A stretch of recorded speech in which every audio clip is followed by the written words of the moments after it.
ನನ್ನ ಹೆಸರು ಪ್ರಕಾಶ್ ಪಿಜಿ, ಸಹ ಶಿಕ್ಷಕರು, ಶ್ರೀ ರುದ್ರೇಶ್ವರ ಪ್ರೌಢಶಾಲೆ, ಪಾಂಡುಮಟ್ಟಿ, ಗುಪ್ಪೇನಹಳ್ಳಿ. ನಾವು ಇಂದು ನಿಮ್ಮ 10ನೇ ತರಗತಿಯ ಸಮಾಜ ವಿಜ್ಞಾನ ವಿಷಯದ ರಾಜ್ಯಶಾಸ್ತ್ರ ವಿಭಾಗದ 2ನೇ ಪಾಠ ಭಾರತದ ವಿದೇಶಾಂಗ ನೀತಿ. ಈ ಭಾರತದ ವಿದೇಶಾಂಗ ನೀತಿ ಈ ಪಾಠದಲ್ಲಿ ಕಲಿಯುವಂತಹ, ನಾವು ತಿಳಿದುಕೊಳ್ಳುವಂತಹ ಕಲಿಕಾಂಶಗಳು: ವಿದೇಶಾಂಗ ನೀತಿ, ಭಾರತದ ವಿದೇಶಾಂಗ ನೀತಿ ಸ್ವರೂಪ, ಅರ್ಥ, ಉದ್ದೇಶಗಳು, ವಿದೇಶಾಂಗ ನೀತಿಯ ಉದ್ದೇಶಗಳು ಮತ್ತು ಭಾರತ ವಿದೇಶಾಂಗ ನೀತಿಯ ಮೂಲಭೂತ ಅಂಶಗಳು: ಪಂಚಶೀಲ ತತ್ವ, ಅಲಿಪ್ತ ನೀತಿ, ವಸಾಹತುಶಾಹಿತ್ವಕ್ಕೆ ವಿರೋಧ, ವರ್ಣಭೇದ ನೀತಿಗೆ ವಿರೋಧ ಮತ್ತು ನಿಶಸ್ತ್ರೀಕರಣ. ಈ ವಿಷಯಗಳನ್ನ ನಾವು ಕೂಲಂಕುಷವಾಗಿ ತಿಳಿದುಕೊಳ್ಳೋಣ. ಈ ಪಾಠದಲ್ಲಿ ಭಾರತದ ವಿದೇಶಾಂಗ ನೀತಿಯಲ್ಲಿ ಪಾಠದಲ್ಲಿ ಬರುವಂತಹ ಕಲಿಕಾಂಶಗಳು. ಹಾಗಾದ್ರೆ ಈ ಭಾರತ ವಿದೇಶಾಂಗ ನೀತಿಯ ಸ್ವರೂಪ, ಫಸ್ಟ್ ನಾವು ಅದಕ್ಕೆ ಹಿನ್ನೆಲೆಯನ್ನ ನಾವು ತಿಳ್ಕೊಳ್ಳೋಣ. ಈಗ ಮಾನವ ಒಬ್ಬ ಸಮಾಜ ಜೀವಿ, ಸಂಘ ಜೀವಿ. ಯಾವುದೋ ಒಬ್ಬ ವ್ಯಕ್ತಿ ಅವನು ಏಕಾಂಗಿಯಾಗಿ ಬದುಕನ್ನ, ಸಮಾಜದಲ್ಲಿ ಬದುಕೋಕೆ, ತನ್ನ ಜೀವನವನ್ನು ನಿರ್ವಹಣೆ ಮಾಡೋಕ್ಕೆ ಸಾಧ್ಯನಾ? ಇಲ್ಲ. ಭೂಮಿಯ ಮೇಲಿರುವಂತಹ ಪ್ರತಿಯೊಬ್ಬರು ಸಹ ಏಕಾಂಗಿಯಾಗಿರಲು ಸಾಧ್ಯವಾ? ನಾವೆಲ್ಲರೂ ಸಹ ಭೂಮಿಯ ಮೇಲಿರುವಂತಹ ಪ್ರತಿಯೊಬ್ಬರು ಸಹ ನಾವು ಏಕಾಂಗಿಯಾಗಿ ನಮ್ಮ ಒಂದು ಆಸೆಗಳನ್ನ ಇರ್ಬೋದು, ನಮ್ಮ ಒಂದು ಅನಿಸಿಕೆಗಳನ್ನ, ಅಭಿಪ್ರಾಯನ ಬೇರೆ ಯಾರ ಹತ್ರ ಸಹ ನಮ್ಮ ಭಾವನೆಗಳನ್ನ ನಾವು ಯಾರೊಂದಿಗೂ ವ್ಯಕ್ತಪಡಿಸಕ್ಕಾಗದೆ, ಯಾರ ಮುಂದೆ ವ್ಯಕ್ತಪಡಿಸದೆ ಏಕಾಂಗಿಯಾಗಿ ಬದುಕೋದು, ಒಂಟಿಯಾಗಿ, ಇಲ್ಲಿ ಸಮಾಜದಲ್ಲಿ ಒಂಟಿಯಾಗಿ ಬದುಕಬೇಕು ಒಬ್ಬ ವ್ಯಕ್ತಿ. ಸಾಧ್ಯನಾ? ಇಲ್ಲ. ಯಾಕೆಂದ್ರೆ ಮನುಷ್ಯ ಒಬ್ಬ ಸಂಘಜೀವಿ, ಸಮಾಜ ಜೀವಿ ಅಂತ ಕರಿತೀವಿ. ಯಾಕೆಂದ್ರೆ ಒಬ್ಬ ವ್ಯಕ್ತಿ ಅವನ ಸಮಾಜದಲ್ಲಿ ಹುಟ್ಟಿ, ಸಮಾಜದಲ್ಲಿರುವಂತಹ ಪ್ರತಿಯೊಬ್ಬರ ಹತ್ರ ತನ್ನ ಒಂದು ಭಾವನೆಗಳನ್ನು ಹಂಚಿಕೊಂಡು, ತನ್ನ ವಿಷಯಗಳನ್ನ ಪರಸ್ಪರವಾಗಿ ಅವನು ಪರಸ್ಪರ ವಿಷಯಗಳನ್ನ ಬೇರೆಯವರೊಂದಿಗೆ ಹಂಚ್ಕೊಳ್ಬೇಕು, ಹಂಚಿಕೆ ಮಾಡ್ಕೊಳ್ಬೇಕು ಬೇರೆಯವರೊಂದಿಗೆ. ಅವನು ಏಕಾಂಗಿಯಾಗಿ ಒಂಟಿಯಾಗಿ ಬದುಕಲು ಸಾಧ್ಯವಿಲ್ಲ. ಒಬ್ಬ ಮಾನವ ಸಮಾಜ ಜೀವಿ, ಸಂಘ ಜೀವಿ. ನೀವು ಶಾಲೆಯಲ್ಲೂ ಅಷ್ಟೇ, ನೀವು ಶಾಲೆಯಲ್ಲಿ ನಿಮ್ಮ ಸ್ನೇಹಿತರೊಂದಿಗೆ ಆಟ ಆಡ್ಬೇಕಾದ್ರೆ ಇರ್ಬೋದು, ಆಟ ಆಡ್ತಾ ತಮ್ಮ ಭಾವನೆಗಳನ್ನು, ವಿಚಾರಗಳನ್ನು, ವಿಷಯಗಳನ್ನ ಪರಸ್ಪರ ಅವರೊಂದಿಗೆ ಹಂಚಿಕೆ ಮಾಡ್ಕೊಂತೀರ. ಅವನು ಏಕಾಂಗಿಯಾಗಿ ಬದುಕಲು ಸಾಧ್ಯವೇ ಇಲ್ಲ. ಒಬ್ಬ ರೈತ ಅವನು ಬೆಳೆಯನ್ನೇ ಬೆಳೀತಾನೆ ಅಂದಾಗ, ಆ ಬೆಳೆದಂತಹ ಬೆಳೆಗೆ ಅವನು ಮಾರುಕಟ್ಟೆಯನ್ನು ಅವಲಂಬಿಸಬೇಕಾಗುತ್ತೆ.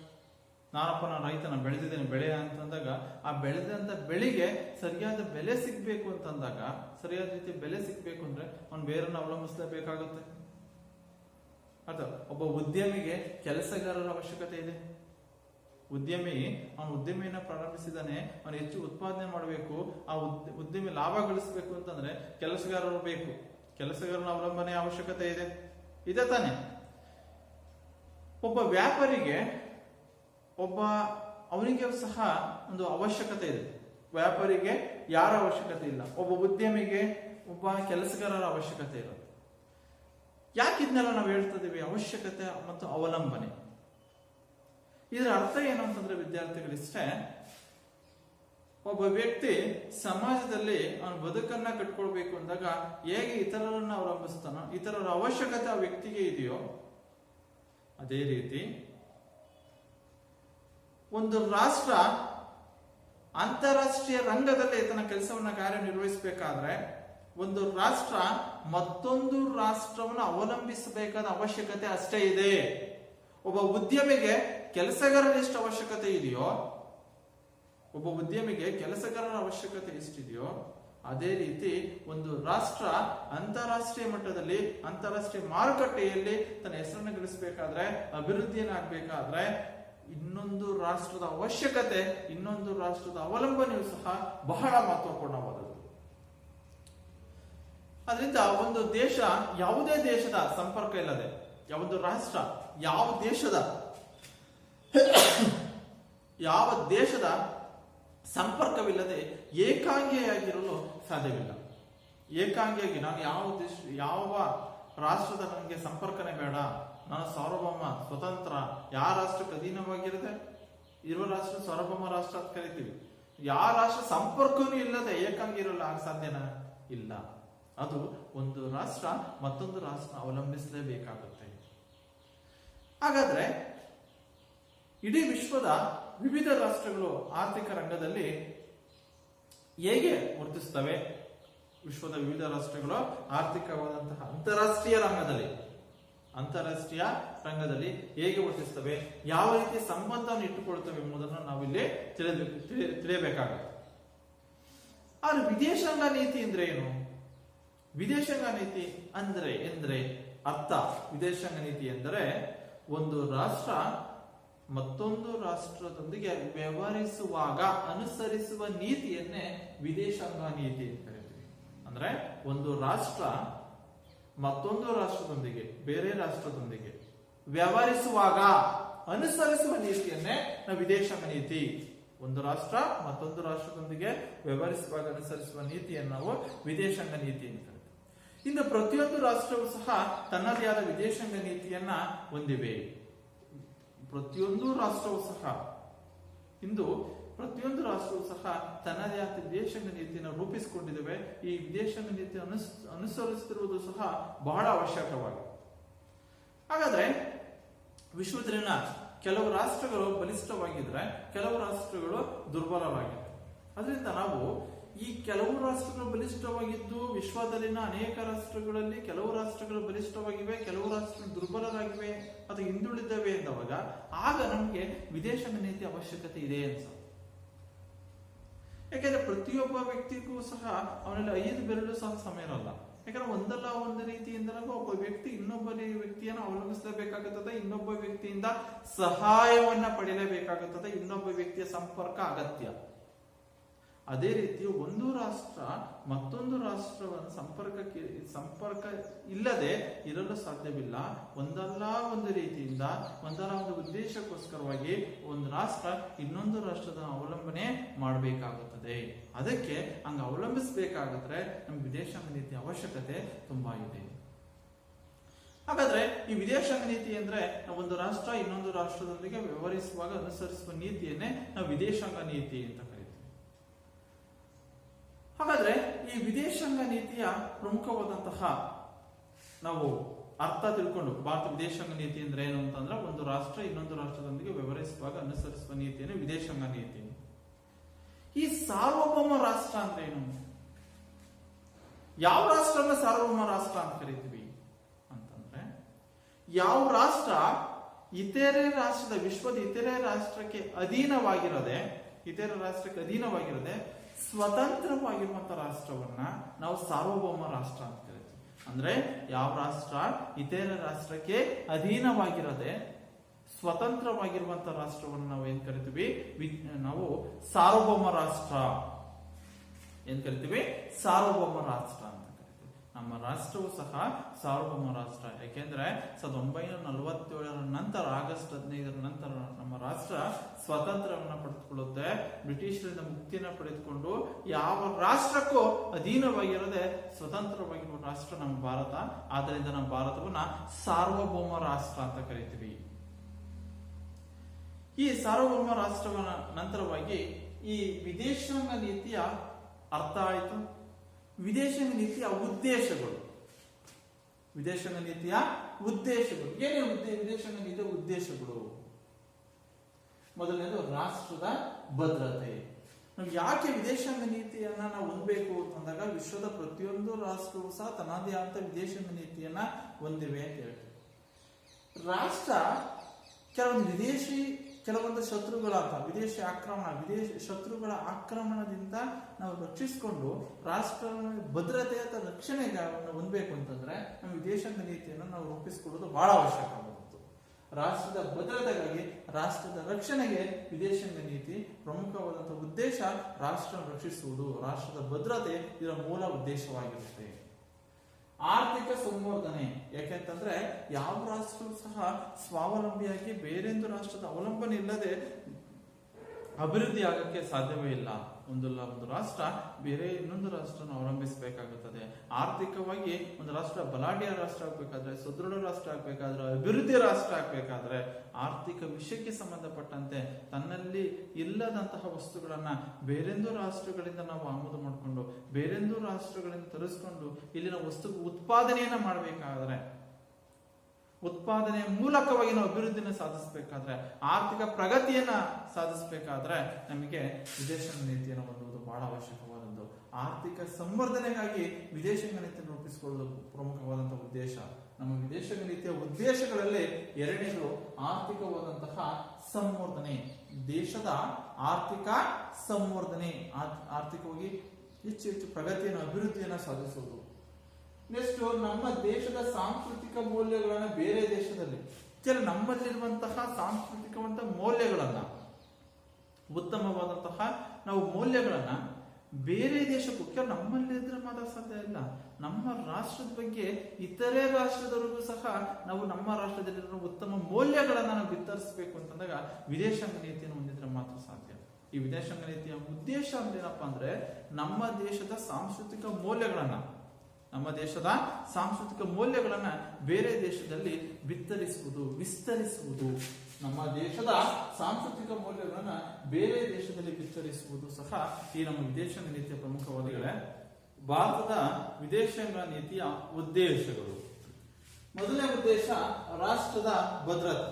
ನಮ್ಮ ವಿದೇಶಾಂಗ ನೀತಿಯ ಮೂಲ ಉದ್ದೇಶ ರಾಷ್ಟ್ರದ ರಕ್ಷಣೆ ಮತ್ತು ರಾಷ್ಟ್ರದ ಭದ್ರತೆ. ಯಾವುದೇ ಶತ್ರುಗಳ ಅಥವಾ ಬೇರೆ ರಾಷ್ಟ್ರದ ಹೊರಗಿನ ಶತ್ರುಗಳ ಆಕ್ರಮಣದಿಂದ ರಾಷ್ಟ್ರವನ್ನು ರಕ್ಷಿಸುವುದು, ರಾಷ್ಟ್ರಗಳ ಭದ್ರತೆ ನಮ್ಮ ವಿದೇಶಾಂಗ ನೀತಿಯ ಮೂಲವಾದಂತಹ ಒಂದು ಉದ್ದೇಶ, ಗುರಿಯನ್ನ ಇದು ಹೊಂದಿದೆ. ಎರಡನೇದು ಆರ್ಥಿಕ ಸಂವರ್ಧನೆ. ಅಂದ್ರೆ ಯಾವ ರಾಷ್ಟ್ರವು ಸಹ ತನ್ನ ಏಕಾಂಗಿಯಾಗಿರಲು ಸಾಧ್ಯವಿಲ್ಲ. ಒಂದಲ್ಲ ಒಂದು ವಿಷಯಕ್ಕೆ, ಒಂದಲ್ಲ ಒಂದು ಕ್ಷೇತ್ರಕ್ಕೆ ಸಂಬಂಧಪಟ್ಟಂತೆ, ವಿಷಯಕ್ಕೆ ಸಂಬಂಧಪಟ್ಟಂತೆ ಬೇರೆ ರಾಷ್ಟ್ರವನ್ನು ಅವಲಂಬಿಸಬೇಕಾಗುತ್ತದೆ. ಅವಲಂಬನೆ ಅನಿವಾರ್ಯ. ಆದ್ರಿಂದ ಒಂದು ರಾಷ್ಟ್ರ ಆರ್ಥಿಕವಾಗಿ ಪ್ರಗತಿಯನ್ನು ಸಾಧಿಸಬೇಕಾದ್ರೆ, ಅಭಿವೃದ್ಧಿಯನ್ನು ಆಗ್ಬೇಕಾದ್ರೆ ಇಲ್ಲಿ ಒಂದು ವಿದೇಶಾಂಗ ನೀತಿ ಬಹಳ ಅವಶ್ಯಕವಾಗಿರುತ್ತದೆ. ಆದ್ರಿಂದ ವಿದೇಶಾಂಗ ನೀತಿಯ ಮೂಲ ಉದ್ದೇಶ ದೇಶದ ಆರ್ಥಿಕ ಸಂವರ್ಧನೆ, ದೇಶದ ಆರ್ಥಿಕ ಅಭಿವೃದ್ಧಿ ಹೆಚ್ಚು ಒತ್ತು ಕೊಡುವುದು, ಹೆಚ್ಚು ಆದ್ಯತೆ ಕೊಡುವುದು ಸಹ ವಿದೇಶಾಂಗ ನೀತಿಯ ಉದ್ದೇಶ. ಮೂರನೇದು ನಮ್ಮ ದೇಶದ ಸಾಂಸ್ಕೃತಿಕ ಮೌಲ್ಯಗಳನ್ನ, ಅಂದ್ರೆ ದೇಶದ ಸಾಂಸ್ಕೃತಿಕವಾದಂತ ಉತ್ತಮವಾದಂತ ಮೌಲ್ಯಗಳನ್ನ, ನಮ್ಮ ದೇಶದಲ್ಲಿ ಏನೇನು ಮೌಲ್ಯಗಳದವೋ ಆ ಸಾಂಸ್ಕೃತಿಕ ಮೌಲ್ಯಗಳನ್ನ ನಾವು ಬೇರೆ ದೇಶಕ್ಕೆ ನಾವು ಬಿತ್ತರಿಸಬೇಕು, ಬೇರೆ ದೇಶಕ್ಕೆ ನಾವು ಅವನ್ನ ತಿಳಿಸ್ಬೇಕು. ಅದಕ್ಕೆ ನಮ್ಮ ವಿದೇಶಾಂಗ ನೀತಿಯನ್ನು ಹೊಂದುವುದು ಬಹಳ ಅವಶ್ಯಕವಾದದ್ದು. ನಮ್ಮ ವಿದೇಶಾಂಗ ನೀತಿ ನಮ್ಮಲ್ಲಿರುವಂತಹ ಉತ್ತಮವಾದಂತಹ ಮೌಲ್ಯಗಳನ್ನ, ಸಾಂಸ್ಕೃತಿಕ ಮೌಲ್ಯಗಳನ್ನ ಬೇರೆ ದೇಶಕ್ಕೆ ವಿಸ್ತರಿಸಬೇಕು ಅನ್ನೋ ಒಂದು ಆಶಯವನ್ನ ನಮ್ಮ ವಿದೇಶಾಂಗ ನೀತಿ ಹೊಂದಿದೆ. ನಾಲ್ಕನೇದು ಮಿತ್ರ ರಾಷ್ಟ್ರಗಳನ್ನು ಹೆಚ್ಚಿಸಿಕೊಂಡು, ಮಿತ್ರ ರಾಷ್ಟ್ರಗಳು ಅಂದ್ರೆ ಒಂದು ಸ್ನೇಹಿತರನ್ನ, ಆ ಸ್ನೇಹಿತ ರಾಷ್ಟ್ರಗಳನ್ನ, ಮಿತ್ರ ರಾಷ್ಟ್ರಗಳನ್ನ ಹೆಚ್ಚಿಸಿಕೊಂಡು ಬೇರೊಂದು ರಾಷ್ಟ್ರಗಳನ್ನ, ನಮ್ಮ ಏನ್ ನೆರೆಹೊರೆ ರಾಷ್ಟ್ರಗಳದಾವೋ, ಅಕ್ಕಪಕ್ಕದ ರಾಷ್ಟ್ರಗಳು, ವಿಶ್ವದ ಬಲಾಢ್ಯ ರಾಷ್ಟ್ರಗಳು, ಆ ಎಲ್ಲ ರಾಷ್ಟ್ರಗಳ ಸ್ನೇಹತ್ವವನ್ನ, ಮಿತ್ರತ್ವವನ್ನ ಪಡೆದುಕೊಂಡು ಅವಳ ಸಂಖ್ಯೆಯನ್ನ, ಮಿತ್ರ ರಾಷ್ಟ್ರಗಳ ಸಂಖ್ಯೆಯನ್ನು ಹೆಚ್ಚಿಸಿಕೊಂಡು ವಿರೋಧಿ ರಾಷ್ಟ್ರಗಳನ್ನು ನಿರ್ಬಂಧಿಸುವುದು. ನಮ್ಮ ಯಾವ್ಯಾವ ವಿರೋಧಿ ರಾಷ್ಟ್ರಗಳದಾವೋ, ಶತ್ರು ರಾಷ್ಟ್ರಗಳದಾವೋ ಆ ಶತ್ರು ರಾಷ್ಟ್ರಗಳನ್ನ ನಿರ್ಬಂಧಿಸುವುದು, ನಿಯಂತ್ರಿಸುವುದು. ಮಿತ್ರ ರಾಷ್ಟ್ರಗಳನ್ನ ಹೆಚ್ಚಿಸಿಕೊಂಡು ಆ ಮೂಲಕ ವಿರೋಧಿ ರಾಷ್ಟ್ರಗಳನ್ನ ನಿರ್ಬಂಧಿಸುವುದು ಸಹ ನಮ್ಮ ಮೂಲ ಆಶಯವನ್ನ ನಮ್ಮ ವಿದೇಶಾಂಗ ನೀತಿ ಹೊಂದಿದೆ. ಇನ್ನು ಐದನೇದು ವಿಶ್ವಶಾಂತಿ. ಒಂದು ಜಾಗತಿಕ ಮಟ್ಟದಲ್ಲಿ ಶಾಂತಿಯಿಂದ ಇರಬೇಕು. ವಿಶ್ವಶಾಂತಿ, ಹಿಂಸೆಯನ್ನು ಮಾಡದೆ, ಯಾವುದೇ ರೀತಿಯಾದಂತಹ ಗಲಭೆ ಪ್ರಕರಣಗಳು ಉಂಟಾಗದಂತೆ, ರಾಷ್ಟ್ರಗಳ ನಡುವೆ ಯಾವುದೇ ಆಕ್ರಮಣಗಳು ಆಗದೆ, ಯುದ್ಧ ಆಗದಂತೆ ನಾವು ಶಾಂತಿಯಿಂದ ಇರಬೇಕು. ವಿಶ್ವ ಶಾಂತಿಯನ್ನ ನಮ್ಮ ವಿದೇಶಾಂಗ ನೀತಿ ಬಯಸುತ್ತೆ. ಸಹಬಾಳ್ವೆಯನ್ನು ಸಾಧಿಸುವುದು, ಪರಸ್ಪರ ರಾಷ್ಟ್ರಗಳು ಸಹಕಾರದಿಂದ, ಸ್ನೇಹದಿಂದ, ಪರಸ್ಪರ ಒಂದು ವಿಶ್ವಾಸ ನಂಬಿಕೆಯಿಂದ ರಾಷ್ಟ್ರಗಳು, ಎಲ್ಲ ರಾಷ್ಟ್ರಗಳು ಸಹ ಕಾರ್ಯನಿರ್ವಹಿಸಬೇಕು. ಒಂದು ರಾಷ್ಟ್ರ, ಈಗ ಉದಾಹರಣೆ ನಮ್ಮ ರಾಷ್ಟ್ರ ಕಂಡ್ರೆ ಬೇರೆ ರಾಷ್ಟ್ರಕ್ಕೆ ಒಂದು ವಿರೋಧಿ ಮನೋಭಾವನೆ ಇರಬಾರದು, ಪರಸ್ಪರ ಸಹಕಾರದ ಮನೋಭಾವನೆಯನ್ನು ಇರಬೇಕು. ಸ್ನೇಹ ಸೌಹಾರ್ದತೆ, ರಾಷ್ಟ್ರಗಳಿಗೆ ಸ್ನೇಹ ಸೌಹಾರ್ದತೆ ಬೆಳಿಬೇಕು. ರಾಷ್ಟ್ರಗಳ ಸ್ನೇಹ ಸೌಹಾರ್ದತೆ ಬೆಳೆದಾಗ ಆಗ ನಾವು ವಿಶ್ವಶಾಂತಿಯನ್ನ ಸಾಧಿಸಬಹುದು. ವಿಶ್ವಶಾಂತಿ, ಇಡೀ ಜಾಗತಿಕ ಮಟ್ಟದಲ್ಲಿ ಶಾಂತಿ ಉಂಟಾಗುತ್ತೆ. ವಿದ್ಯಾರ್ಥಿಗಳೇ, ಒಂದು ವಿದೇಶಾಂಗ ನೀತಿ ಬಹಳ ಅವಶ್ಯಕವಾದದ್ದು. ಪ್ರತಿಯೊಂದು ರಾಷ್ಟ್ರ ಸಹ ವಿದೇಶಾಂಗ ನೀತಿಯನ್ನ ಹೊಂದಿವೆ, ವಿದೇಶಾಂಗ ರೂಪಿಸಿಕೊಂಡು ಅದನ್ನು ಅಳವಡಿಸಿಕೊಳ್ತಿವೆ. ನಮ್ಮ ಭಾರತವೂ ಸಹ ಆ ವಿದೇಶಾಂಗ ನೀತಿಯನ್ನ ರೂಪಿಸಿಕೊಂಡು ಅಳವಡಿಸಿಕೊಂಡಂತ ರಾಷ್ಟ್ರಗಳಲ್ಲಿ ಭಾರತವೂ ಒಂದು. ನಮ್ಮ ರಾಷ್ಟ್ರ 1947 ಆಗಸ್ಟ್ 15 ನಂತರ ಸಾರ್ವಭೌಮ ರಾಷ್ಟ್ರ ಆಗಿ ತನ್ನದೇ ಆದ ವಿದೇಶಾಂಗ ನೀತಿಯನ್ನು ರೂಪಿಸಿಕೊಂಡು ಅಳವಡಿಸಿಕೊಂಡು ಬರ್ತಾ ಇದೆ. ಭಾರತ ಮೊಟ್ಟ ಮೊದಲ ಪ್ರಧಾನಮಂತ್ರಿ ಯಾರು? ಜವಾಹರ್ಲಾಲ್ ನೆಹರು. ಆ ಜವಾಹರ್ಲಾಲ್ ನೆಹರು ಭಾರತ ಮೊಟ್ಟ ಮೊದಲ ಪ್ರಧಾನಮಂತ್ರಿ ಆದ ನಂತರವಾಗಿ ಅವರು ವಿದೇಶಾಂಗ ಖಾತೆಯನ್ನ ಸಮರ್ಥವಾಗಿ ನಿರ್ವಹಿಸ್ತಾರೆ ಆ ಕಾರ್ಯವನ್ನು. ವಿದೇಶಾಂಗ ನೀತಿ ಖಾತೆಯನ್ನು ತಮ್ಮ ಬಳಿಗೆ ಇಟ್ಕೊಂಡು ಆ ವಿದೇಶಾಂಗ ನೀತಿಯ ಕಾರ್ಯವನ್ನ, ಆ ಒಂದು ಖಾತೆಗೆ ಸಂಬಂಧಪಟ್ಟಂತ ಕಾರ್ಯಗಳನ್ನ ಯಶಸ್ವಿಯಾಗಿ ಸಮರ್ಪಕವಾಗಿ ನಿರ್ವಹಿಸಿದರು ಅಂತಂದ್ರೆ ಜವಾಹರ್ಲಾಲ್ ನೆಹರು ಅವರು. ಆದ್ರಿಂದ ಭಾರತದ ವಿದೇಶಾಂಗ ನೀತಿಯನ್ನ ನೆಹರೂರವರ ವಿದೇಶಾಂಗ ನೀತಿ, ನೆಹರು ರೂಪಿಸಿದ ವಿದೇಶಾಂಗ ನೀತಿ ಅಂತೇಳಿ ವಿದೇಶಾಂಗ ನೀತಿಯನ್ನು ಕರೀತಾರೆ. ಅಷ್ಟೇ ಅಲ್ಲ, 1946 ಸೆಪ್ಟೆಂಬರ್ 7ನೇ ತಾರೀಕು 1946 ಸೆಪ್ಟೆಂಬರ್ 7ರಂದು ಅವರು ಜವಾಹರ್ಲಾಲ್ ನೆಹರು ಅವರು ಒಂದು ರೇಡಿಯೋ ಭಾಷಣದಲ್ಲಿ ಭಾರತ ವಿದೇಶಾಂಗ ನೀತಿಯ ರೂಪರೇಷೆಗಳ ಬಗ್ಗೆ ಅವರು ಮಾಹಿತಿಯನ್ನು ತಿಳಿಸ್ತಾರೆ. ಸೆಪ್ಟೆಂಬರ್ 7, 1946ರಲ್ಲಿ ಜವಾಹರ್ಲಾಲ್ ನೆಹರು ಅವರು ಭಾರತದ ವಿದೇಶಾಂಗ ನೀತಿಯ ಸ್ವರೂಪದ ಬಗ್ಗೆ, ರೂಪರೇಷೆಗಳ ಬಗ್ಗೆ ಒಂದು ಮಾಹಿತಿಯನ್ನು ನೀಡ್ತಾರೆ. ಅಷ್ಟೇ ಅಲ್ಲ, ನಮ್ಮ ರಾಷ್ಟ್ರ ರಷ್ಯಾ, ಚೀನಾ, ಅಮೆರಿಕ ರಾಷ್ಟ್ರದ ನಡುವೆ ಸಂಬಂಧವನ್ನು ಹೊಂದುವುದು ಬಹಳ ಅವಶ್ಯಕವಾದದ್ದು ಅಂತೇಳಿ ಒಂದು ಮಾಹಿತಿಯನ್ನು ಅವರು ರೇಡಿಯೋ ಭಾಷಣದ ಮೂಲಕವಾಗಿ ಭಾರತ ವಿದೇಶಾಂಗ ನೀತಿಯ ರೂಪರೇಷೆಗಳ ಬಗ್ಗೆ ತಿಳಿಸ್ತಾರೆ. ಅಷ್ಟೇ ಅಲ್ಲ, ಇವರು ಭಾರತದ ಪ್ರಧಾನಮಂತ್ರಿ ಆದಾಗ ವಿದೇಶಾಂಗ ಖಾತೆಯನ್ನ ಸಮರ್ಪಕವಾಗಿ ನಿರ್ವಹಿಸಿದ್ರಿಂದ ಜವಾಹರ್ಲಾಲ್ ನೆಹರು ಅವರು ರೂಪಿಸಿದ ವಿದೇಶಾಂಗ ನೀತಿ, ಭಾರತ ವಿದೇಶಾಂಗ ನೀತಿಯನ್ನ ನೆಹರೂರವರು ಮಂಡಿಸಿದ ವಿದೇಶಾಂಗ ನೀತಿ ಅಂತೇಳಿ ಕರೀತಾರೆ. ನೆಕ್ಸ್ಟ್, ಈ ಭಾರತದ ವಿದೇಶಾಂಗ ನೀತಿಯ ಮೂಲಭೂತ ಅಂಶಗಳು. ಭಾರತ ವಿದೇಶಾಂಗ ನೀತಿಯ ಮೂಲಭೂತ ಅಂಶಗಳು.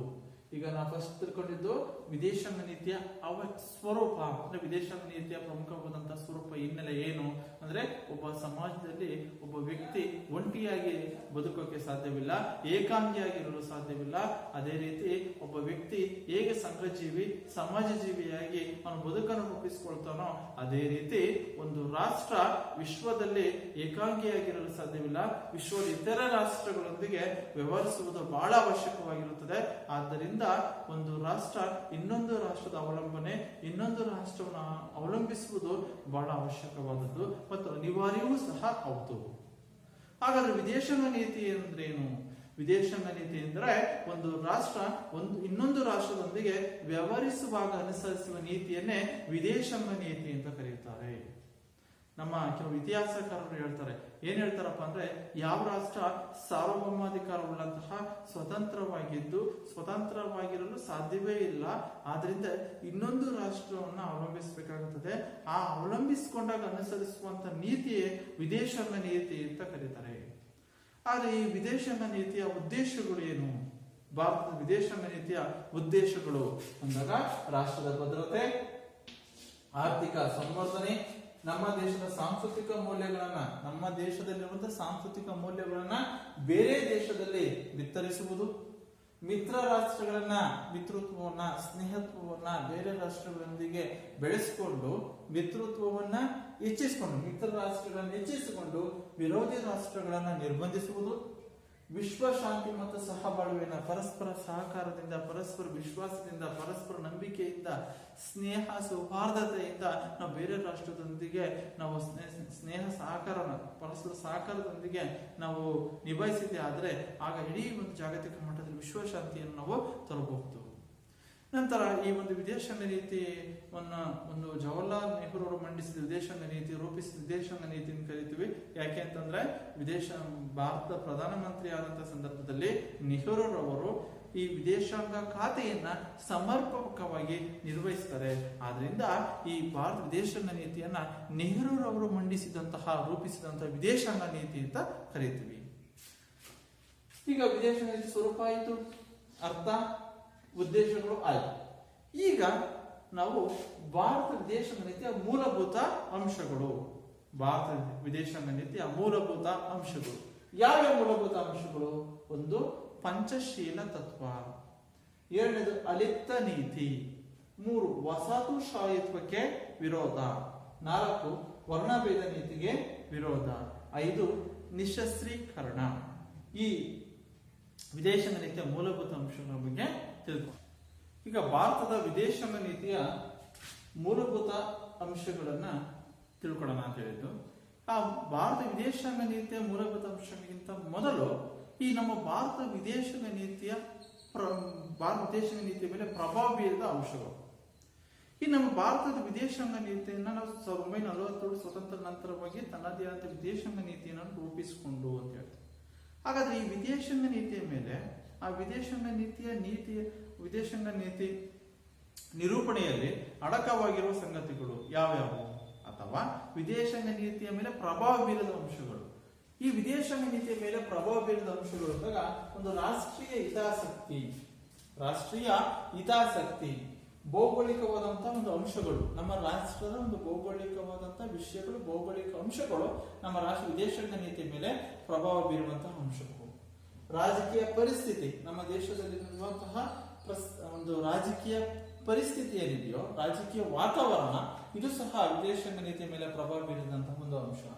ಇನ್ನು ಆರ್ಥಿಕ ಪರಿಸ್ಥಿತಿ, ನಮ್ಮ ದೇಶದ ಆರ್ಥಿಕವಾದಂತಹ ಪರಿಸ್ಥಿತಿ. ಯಾಕೆ ನಾವು ವಿದೇಶಾಂಗ ನೀತಿಯ ಉದ್ದೇಶಗಳಲ್ಲಿ ಹೇಳಿರ್ತೀವಿ, ಏನು, ನಮ್ಮ ದೇಶದ ಆರ್ಥಿಕ ಸಂವರ್ಧನೆ ಆಗ್ಬೇಕು ಅಂದ್ರೆ, ಆರ್ಥಿಕ ಅಭಿವೃದ್ಧಿನ ಗಳಿಸಬೇಕು ಅಂತಂದಾಗ ನಾವು ವಿದೇಶಾಂಗ ನೀತಿನ ಹೊಂದುವುದು ಅವಶ್ಯಕ ಅಂತೀವಿ. ಅದರಿಂದ ವಿದೇಶಾಂಗ ನೀತಿಯ ಮೇಲೆ ಪ್ರಭಾವ ಬೀರಿದ ಅಂಶಗಳು ಅಂದಾಗ ಇಲ್ಲಿ ಆರ್ಥಿಕ ಪರಿಸ್ಥಿತಿಯು ಸಹ ಬಹಳ ಪ್ರಮುಖವಾದದ್ದು. ಯಾಕೆಂದ್ರೆ ಒಂದು ಅಭಿವೃದ್ಧಿನ ಸಾಧಿಸಬೇಕು ಅಂದಾಗ ನಾವು ಇನ್ನೊಂದು ರಾಷ್ಟ್ರ ಅವಲಂಬಿಸುವುದು ಬಹಳ ಅವಶ್ಯಕವಾಗಿರುತ್ತೆ. ಅದಕ್ಕೋಸ್ಕರವಾಗಿ ಆರ್ಥಿಕ ಪರಿಸ್ಥಿತಿಯು ಬಹಳ ಪ್ರಮುಖವಾದದ್ದು. ಇನ್ನು ರಕ್ಷಣಾ ಸಾಮರ್ಥ್ಯ, ಯಾಕೆ ನಮ್ಮ ದೇಶದಲ್ಲಿ ಎಲ್ಲಾ ರಕ್ಷಣಾ ಸಾಮಗ್ರಿಗಳನ್ನ ಉತ್ಪಾದನೆ ಮಾಡುವುದನ್ನು ಸ್ವಾವಲಂಬನೆಯನ್ನು ಪಡ್ಕೊಂಡಿಲ್ಲ. ರಕ್ಷಣಾ ಸಾಮಗ್ರಿಗಳು ನಮ್ಮ ದೇಶದಲ್ಲಿ ಪೂರ್ಣ ಪ್ರಮಾಣದಲ್ಲಿವೆ, ಸಾಧ್ಯವಿಲ್ಲ. ಪೂರ್ಣ ಪ್ರಮಾಣ ಇದಿವೆ ಅಂತಂದಾಗೂ ನಾವು ಆ ರಕ್ಷಣೆಗೆ ಸಂಬಂಧಪಟ್ಟಂತೆಯೂ ಸಹ ನಾವು ಇನ್ನೊಂದು ರಾಷ್ಟ್ರದ ಅವಶ್ಯಕತೆ ಬಹಳ ಇದೆ. ಅದರಿಂದ ರಕ್ಷಣಾ ಸಾಮರ್ಥ್ಯ, ಅಂತಾರಾಷ್ಟ್ರೀಯ ಪರಿಸರ, ಇವೆಲ್ಲವೂ ಸಹ ನಮ್ಮ ದೇಶದ ವಿದೇಶಾಂಗ ನೀತಿಯ ಒಂದು ನಿರೂಪಣೆಯಲ್ಲಿ ಅಡಕವಾಗಿರುವ ಸಂಗತಿಗಳು. ನಮ್ಮ ವಿದೇಶಾಂಗ ನೀತಿಯ ಮೇಲೆ ಪ್ರಭಾವ ಬೀರುವಂತಹ ವಿಷಯಗಳು ಅಥವಾ ಪ್ರಭಾವ ಬೀರುವಂತಹ ಅಂಶಗಳು. ರಾಷ್ಟ್ರೀಯ ಹಿತಾಸಕ್ತಿ ಕೇಳ್ಬೋದು ಎಕ್ಸಾಮ್ ಅಲ್ಲಿ. ಭಾರತ ವಿದೇಶಾಂಗ ನೀತಿಯ ಮೇಲೆ ಪ್ರಭಾವ ಬೀರುವ ಅಂಶಗಳು ತಿಳಿಸಿ. ಭಾರತ ವಿದೇಶಾಂಗ ನೀತಿಯ ಮೇಲೆ ಪ್ರಭಾವ ಬೀರುವ ಅಂಶಗಳನ್ನ ತಿಳಿಸಿ.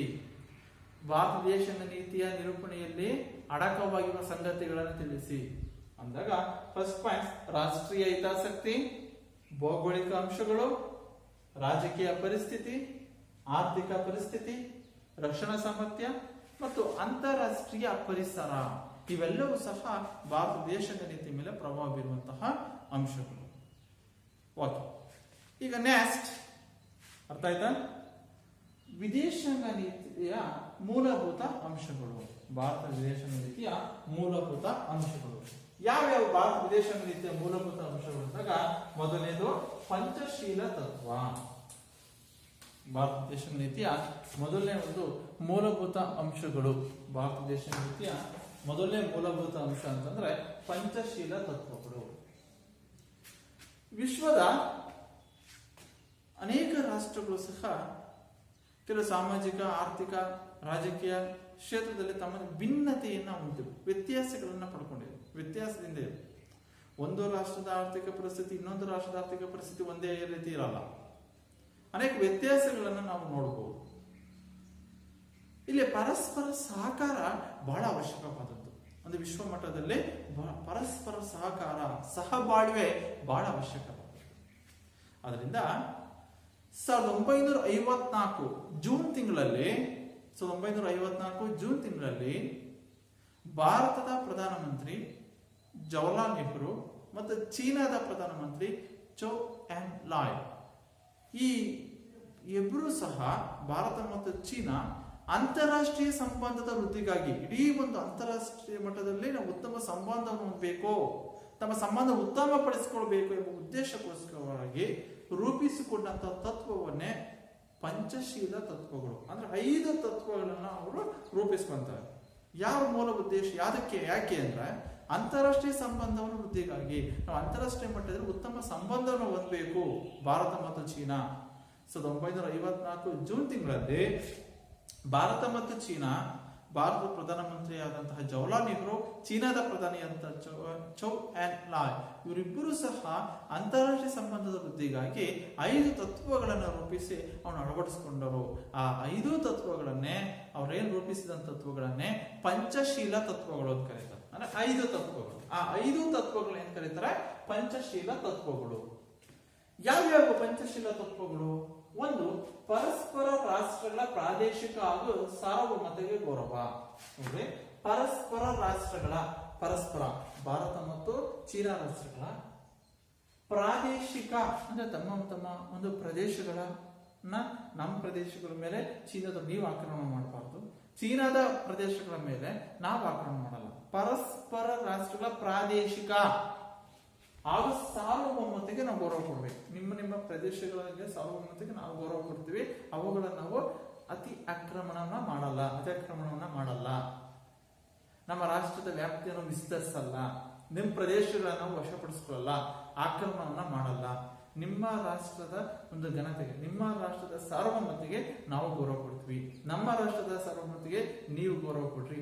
ಪರಸ್ಪರ ರಾಷ್ಟ್ರಗಳ, ಪರಸ್ಪರ ಭಾರತ ಮತ್ತು ಚೀನಾ ರಾಷ್ಟ್ರಗಳ ಪ್ರಾದೇಶಿಕ ಹಾಗೂ ಸಾರ್ವಭೌಮತೆಗೆ ಗೌರವ. ಇದು ಮೊದಲನೇ ತತ್ವ. ಎರಡನೇದು, ಪರಸ್ಪರ ಆಕ್ರಮಣ ಮಾಡದೇ ಇರುವುದು. ಪರಸ್ಪರ ಭಾರತದ ಚೀನಾದ ಮೇಲೆ ಆಕ್ರಮಣ ಮಾಡುವಂತಿಲ್ಲ, ಚೀನಾದ ಭಾರತದ ಮೇಲೆ ಆಕ್ರಮಣ ಮಾಡುವಂತಿಲ್ಲ.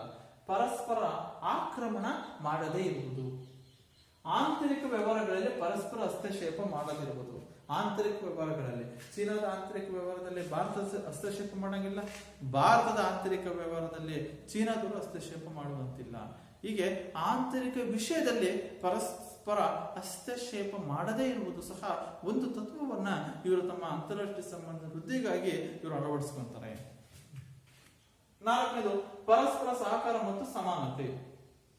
ಪರಸ್ಪರ ಸಹಕಾರ ಮತ್ತು ಸಮಾನತೆ. ಚೀನಾದವರು ಭಾರತಕ್ಕೆ ಸಹಕಾರ ಕೊಡೋದು, ಭಾರತದವರು ಚೀನಾಕ್ಕೆ ಸಹಕಾರ ಕೊಡೋದು. ಪರಸ್ಪರ ಸಹಕಾರ ಮತ್ತು ಸಮಾನತೆ. ಶಾಂತಿಯುತ ಸಹಬಾಳ್ವೆ. ನಾವು ಚೀನಾ ಮತ್ತು ಭಾರತದವರು ನಾವು ಪರಸ್ಪರ ಶಾಂತಿಯುತ ಇರಬೇಕು. ಶಾಂತಿಯುತದಿಂದ ನಾವು ಅಭಿವೃದ್ಧಿನ ಪ್ರಗತಿಯನ್ನ ಸಾಧಿಸಬೇಕು. ಒಂದು ಶಾಂತಿಯುತ ಸಹಬಾಳ್ವೆ, ಶಾಂತಿಯುತ ಸಹಬಾಳ್ವೆ ಅಂತೇಳಿ ಈ 5 ತತ್ವಗಳನ್ನ ಭಾರತ ಮತ್ತು ಚೀನಾ ರಾಷ್ಟ್ರಗಳು ಈ 5 ತತ್ವಗಳನ್ನ ರೂಪಿಸಿ ಅಳವಡಿಸಿಕೊಂಡಿದ್ರಿಂದ, ಯಾಕೆ ಅಂದ್ರೆ ಅಂತಾರಾಷ್ಟ್ರೀಯ ಸಂಬಂಧದ ವೃದ್ಧಿಗಾಗಿ ಈ 5 ತತ್ವವನ್ನು ಅಳವಡಿಸ್ಕೊಂತಾರೆ. ಆ 5 ತತ್ವಗಳನ್ನೇ ಪಂಚಶೀಲ ತತ್ವಗಳು. ಈ 5 ತತ್ವಗಳನ್ನ ಏನ್ ಕರೀತಾರೆ? ಪಂಚಶೀಲ ತತ್ವಗಳು. ಅಂದ್ರೆ ಭಾರತ ಮತ್ತು ಚೀನಾ 1954ರಲ್ಲಿ ಜೂನ್ ತಿಂಗಳಲ್ಲಿ ಅಂತಾರಾಷ್ಟ್ರೀಯ ಸಂಬಂಧದ ವೃದ್ಧಿಗಾಗಿ ಭಾರತ ಪ್ರಧಾನಿಯಾದಂತಹ ಜವಾಹರ್ಲಾಲ್ ನೆಹರು ಮತ್ತು ಚೀನಾದ ಪ್ರಧಾನಿ ಚೌ ಆನ್ ಲಾಯ್ ಇವರು ರೂಪಿಸಿದಂತಹ ತತ್ವಗಳನ್ನೇ ಪಂಚಶೀಲ ತತ್ವಗಳು ಅಂತ ಕರೆಯುತ್ತಾರೆ. ಆ 5 ಪಂಚಶೀಲ ತತ್ವಗಳು ಪರಸ್ಪರ ರಾಷ್ಟ್ರಗಳ ಪ್ರಾದೇಶಿಕ, ಪರಸ್ಪರ ರಾಷ್ಟ್ರಗಳು ಅವರ ಪ್ರಾದೇಶಿಕ ಒಂದು ಪ್ರದೇಶಗಳ ಬಗ್ಗೆ ಅವರ ಸಾರ್ವಭೌಮತೆಗೆ ಗೌರವವನ್ನು ಕೊಡೋದು, ಪರಸ್ಪರ ಆಕ್ರಮಣ ಮಾಡದೇ ಇರುವುದು, ಚೀನಾದವರು ಭಾರತದ ಮೇಲೆ ಆಗಲಿ ಭಾರತದ ಚೀನಾದ ಮೇಲೆ ಆಗಲಿ ಆಕ್ರಮಣ ಮಾಡುವಂತಿಲ್ಲ. ಆಂತರಿಕ ವ್ಯವಹಾರದಲ್ಲಿ ಯಾವುದೇ ರಾಷ್ಟ್ರದವರಾಗಿರ್ಬೋದು, ಚೀನಾದವರ ಭಾರತೀಯ ಆಂತರಿಕ ವ್ಯವಹಾರದಲ್ಲಿ ಹಸ್ತಕ್ಷೇಪ ಮಾಡಂಗಿಲ್ಲ, ಭಾರತದ ಚೀನಾದವರ ಆಂತರಿಕ ವ್ಯವಹಾರದಲ್ಲಿ ಹಸ್ತಕ್ಷೇಪ ಮಾಡಂಗಿಲ್ಲ. ಇದು ಯಾಕೆ ಅಂತಂದ್ರೆ ರಾಷ್ಟ್ರ ಚೆನ್ನಾಗಿರ್ಬೇಕು. ಅಂತಾರಾಷ್ಟ್ರೀಯ ಮಟ್ಟದಲ್ಲಿ ಕೆಲವೊಂದು ಸಂದಿಗ್ಧ ಪರಿಸ್ಥಿತಿ, ರಾಷ್ಟ್ರ ರಕ್ಷಣೆಗೆ ಸಂಬಂಧಪಟ್ಟಂತೆ ಅಥವಾ ಬೇರೆ ಆಕ್ರಮಣ ಮಾಡಿದಾಗ ನಾವು ಚೀನಾದವರ ಒಂದು ಸಹಾಯ ನಾವು ಪಡೆಯಲೇಬೇಕಾಗಿರುತ್ತೆ, ಅಥವಾ ಚೀನಾದವರು ಭಾರತ ಸಹಕಾರವನ್ನು ಪಡೆಯಲೇಬೇಕಾಗಿರುತ್ತೆ. ಅದಕ್ಕೆ ನಾವು 2 ರಾಷ್ಟ್ರಗಳು ಪರಸ್ಪರ ಸಹಕಾರದಿಂದ ಇರಬೇಕು. ಆಗ ನಾವು ಜಾಗತಿಕ ಮಟ್ಟದಲ್ಲಿ ಇರ್ಬೋದು, ಉತ್ತಮವಾದ ಸಂಬಂಧವನ್ನು, ಅಂತಾರಾಷ್ಟ್ರೀಯ ಸಂಬಂಧವನ್ನು ಹೊಂದಬಹುದು. ಈ ಕಲ್ಪನೆ. ಪರಸ್ಪರ ಸಹಕಾರ ಮತ್ತು ಸಮಾನತೆ. ಚೀನಾದವರು ಭಾರತಕ್ಕೆ ಸಹಕಾರ ಕೊಡೋದು, ಭಾರತದವರು ಚೀನಾಕ್ಕೆ ಸಹಕಾರ, ಪರಸ್ಪರ ಸಹಕಾರವನ್ನ ಹೊಂದುವುದು. ಶಾಂತಿಯುತ, ಆ ಮೂಲಕವಾಗಿ ನಾವು ಶಾಂತಿಯುತ ಸಹಬಾಳುವ ಜೀವನವನ್ನ, ಪರಸ್ಪರ ಸ್ನೇಹ ಸೌಹಾರ್ದತೆಯಿಂದಾಗಿ ನಾವು ಜೀವನವನ್ನ ರೂಪಿಸಿಕೊಳ್ಬಹುದು, ರಾಷ್ಟ್ರವನ್ನ ಪ್ರಗತಿದತ್ತ ಕೊಂಡೊಯ್ಯಬಹುದು ಅಂತೇಳಿ ಈ 5 ತತ್ವಗಳನ್ನ ಭಾರತ ಮತ್ತು ಚೀನಾ ರಾಷ್ಟ್ರಗಳು ಅಳವಡಿಸ್ಕೊಂತಾರೆ. ಈ 5 ತತ್ವಗಳೇ ಪಂಚಶೀಲ ತತ್ವಗಳು.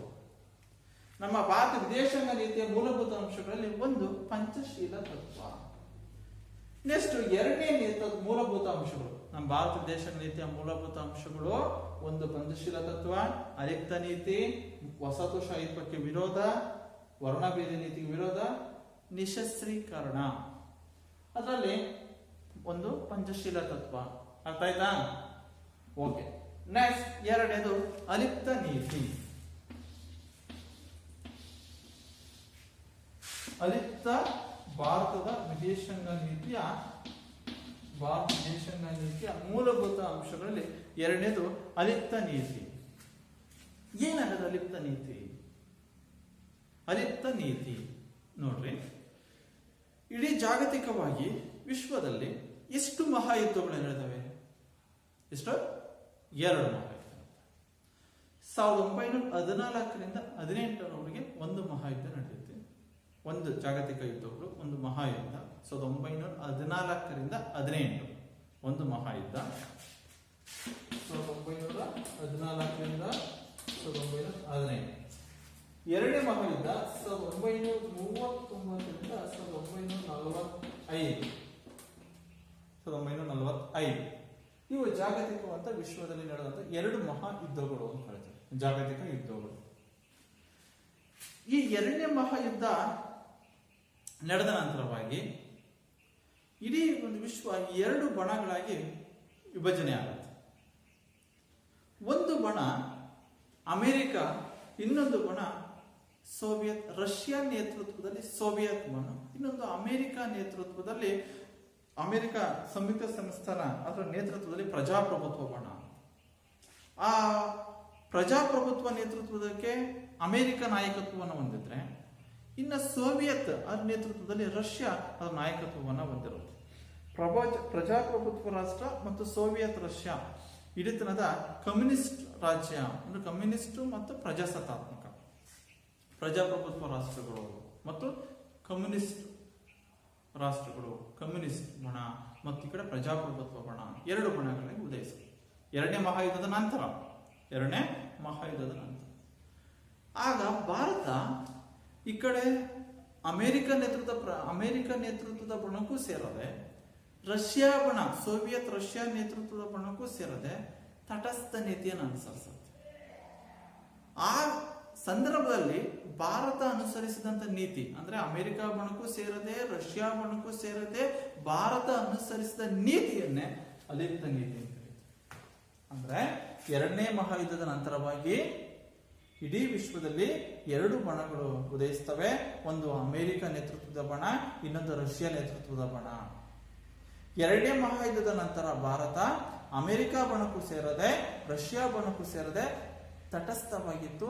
ಆ ಸಂದರ್ಭದಲ್ಲಿ ಅನುಸರಿಸಿದ ನೀತಿಯನ್ನೇ ನಾವು ಅಲಿಪ್ತ ನೀತಿ ಅಂತ ಕರಿತೀವಿ. ಏನ್ ಕರಿತೀವಿ? ಅಲಿಪ್ತ ನೀತಿ. ಅಲಿಪ್ತ ನೀತಿ ಅಂದ್ರೆ ಭಾರತ ಎರಡನೇ ಮಹಾಯುದ್ಧದ ಸಂದರ್ಭದಲ್ಲಿ ಯಾವ ಬಣಕ್ಕೂ ಸೇರಲ್ಲ, ಅದು ಅಮೆರಿಕ ಬಣಕ್ಕೂ ಸೇರಲ್ಲ, ಈ ಕಡೆ ರಷ್ಯಾ ಬಣಕ್ಕೂ ಸೇರಲ್ಲ. ಆ ಸಂದರ್ಭದಲ್ಲಿ ಅಮೆರಿಕದಿಂದಲೂ ಸಹ ಅಮೆರಿಕ ತಟಸ್ಥ ನೀತಿಯನ್ನು ಅನುಸರಿಸಿ ಅಮೆರಿಕ ರಾಷ್ಟ್ರದಿಂದ ಆರ್ಥಿಕ ಸಹಕಾರವನ್ನು ಪಡೆಯುತ್ತೆ.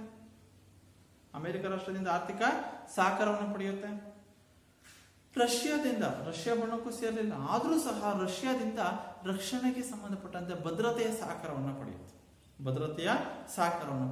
ಹೀಗೆ ನಮ್ಮ ರಾಷ್ಟ್ರ ಸ್ವತಂತ್ರವಾಗಿ, ನಮ್ಮ ಭಾರತ ಎರಡನೇ ಮಹಾಯುದ್ಧದ ನಂತರ ಅಮೆರಿಕ ಬಣಕ್ಕೂ ಸೇರದೆ, ರಷ್ಯಾ ಬಣಕ್ಕೂ ಸೇರದೆ ತಟಸ್ಥವಾಗಿ ತಟಸ್ಥೀಕರಣವನ್ನ ಅನುಸರಿಸುತ್ತೆ.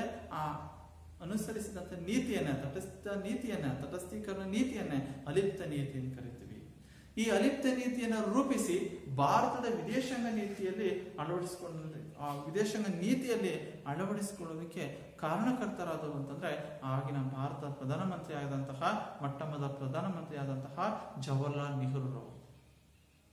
ಈ ಜವಾಹರ್ಲಾಲ್ ನೆಹರೂರವರು ಈ ಅಲಿಪ್ತ ನೀತಿಯನ್ನು ರೂಪಿಸಿ ಭಾರತದ ವಿದೇಶಾಂಗ ನೀತಿಗೆ ಅಳವಡಿಸ್ತಾರೆ. ಭಾರತದ ವಿದೇಶಾಂಗ ನೀತಿಯ ಮೂಲಭೂತ ಅಂಶಗಳಲ್ಲಿ ಒಂದು ಅಂತೇಳಿ ಈ ಒಂದು ಅಲಿಪ್ತ ನೀತಿಯನ್ನು ರೂಪಿಸಿ ಭಾರತ ವಿದೇಶಾಂಗ ನೀತಿಗೆ ಸೇರಿಸಿದರು ಅಂತಂದ್ರೆ ಭಾರತ ಪ್ರಧಾನಮಂತ್ರಿ ಆದಂತಹ ಜವಾಹರ್ಲಾಲ್ ನೆಹರೂರವರು. ಹೀಗೆ ನಮ್ಮ ದೇಶದ ವಿದೇಶಾಂಗ ನೀತಿಯ ಒಂದು ಮೂಲಭೂತ ಅಂಶಗಳಲ್ಲಿ ಅಲಿಪ್ತ ನೀತಿಯು ಸಹ ಬಹಳ ಪ್ರಮುಖವಾದದ್ದು. ಈ ವಿದೇಶಾಂಗ ನೀತಿಯನ್ನ ರೂಪಿಸಿ ಅದನ್ನು ಅನುಸರಿಸಿದ ಕೀರ್ತಿ, ಅಲಿಪ್ತ ನೀತಿಯನ್ನ ವಿದೇಶಾಂಗ ನೀತಿಯಲ್ಲಿ ರೂಪಿಸಿ ಅದನ್ನು ಅನುಸರಿಸಿದ ಕೀರ್ತಿ ನಮ್ಮ ಭಾರತಕ್ಕೆ ಸಲ್ಲುತ್ತದೆ.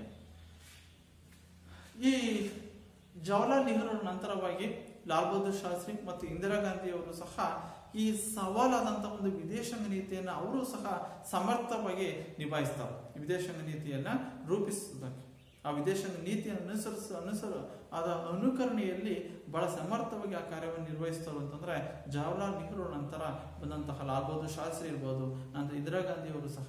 ಏಕೆಂತಂದ್ರೆ ಈ ಒಂದು ಭಾರತ ಮತ್ತು ಪಾಕಿಸ್ತಾನದಲ್ಲಿ ಎರಡು ರೀತಿಯ ಒಂದು ಯುದ್ಧಗಳು ನಡೀತವೆ. 1947ರಲ್ಲಿ ಒಂದು ಭಾರತ ಮತ್ತು ಪಾಕಿಸ್ತಾನದ ನಡುವೆ ಯುದ್ಧ ಆದಾಗ, ನಂತರ 1965ರಲ್ಲಿ ಭಾರತ ಮತ್ತು ಪಾಕಿಸ್ತಾನ ನಡುವೆ ಯುದ್ಧ ಆಗುತ್ತೆ. ನೆಕ್ಸ್ಟ್ 1971ರಲ್ಲಿ ಯುದ್ಧ ಆಗುತ್ತೆ ಭಾರತ ಮತ್ತು ಪಾಕಿಸ್ತಾನದ. ಈ 1965 ಮತ್ತು 1971ರಲ್ಲಿ ಭಾರತ ಮತ್ತು ಪಾಕಿಸ್ತಾನದ ನಡುವೆ ಒಂದು ಯುದ್ಧಗಳು ನಡೆದಂತಹ ಸಂದರ್ಭದಲ್ಲಿ ಈ ನೀತಿಯನ್ನ ನಾವು ಅಲಿಪ್ತ ನೀತಿಯನ್ನ ನಾವು ಈ ಸಂದರ್ಭದಲ್ಲಿ ಅಳವಡಿಸಿಕೊಂಡಿದ್ದು.